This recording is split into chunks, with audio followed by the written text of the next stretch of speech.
సభ్యులందరికీ నమస్కారం. నేను శ్రీకాంత్, సాక్షి బ్యూరో చీఫ్గా పనిచేస్తున్నాను.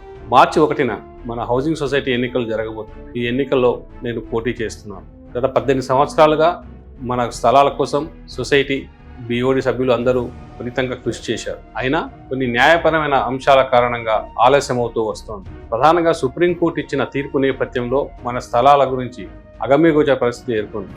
ఆ సుప్రీంకోర్టు జడ్జిమెంట్ తర్వాత మన సభ్యులంతా కలిసి ముఖ్యమంత్రి గారిని కలిసిన తర్వాత ఆ స్థలాలు వెనక్కి తీసుకోవాలని విజ్ఞప్తి చేశాం. ఆ విజ్ఞప్తి మేరకు ఇప్పటి వరకు ముఖ్యమంత్రి గారు ఆ స్థలాలను వెనక్కి తీసుకోలేదు. ఈలోగా మన క్యూరేటివ్ పిటిషన్ కూడా సుప్రీంకోర్టులో దాఖలు చేయడం జరిగింది. ఆ తర్వాత డిప్యూటీ సీఎం గారు బట్టి విక్రమార్క గారు ప్రభుత్వ ఆలోచనను బిఓడి సభ్యులకు తెలపడం జరిగింది. వారు ప్రత్యామ్నాయ స్థలాల గురించి సూచన చేయడం జరిగింది.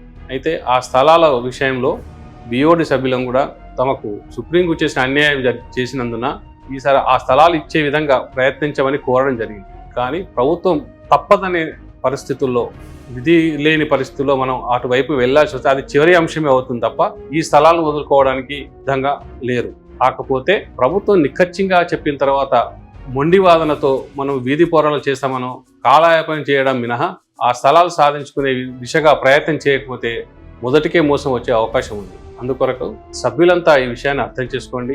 ఫ్రెండ్స్ ప్యానెల్లో పోటీ చేస్తున్నాను, బలపరిచి గెలిపించాల్సిందిగా ఒకసారి విజ్ఞప్తి చేస్తున్నాను. కానీ కొంతమంది మేమేదో పేట్ బషీరాబాద్, నిజాంపేట స్థలాలు వద్దని మేము అటే వెళ్తామని చేస్తున్న ప్రచారం సిల్లీగా ఉంది. అలా ఎవరూ కోరుకోరు. మేము కూడా 18 సంవత్సరాలుగా ఈ స్థలాల కోసం పోరాడాం. ఈ స్థలాలు కావాలనే కోరుకుంటున్నాం. చివరి ప్రయత్నం మాత్రమే ప్రభుత్వం తప్పదని చెప్పిన పక్షంలో మాత్రమే చివరి అంశంగా మాత్రమే ఈ ప్రత్యామ్నాయ స్థలాల గురించి పరిశీలన చేయడం జరుగుతుంది. మరోసారి మీ అందరికీ విజ్ఞప్తి చేస్తున్నాం, ఈ విషయాన్ని అర్థం చేసుకోవాలని కోరుతున్నాం. Thank you.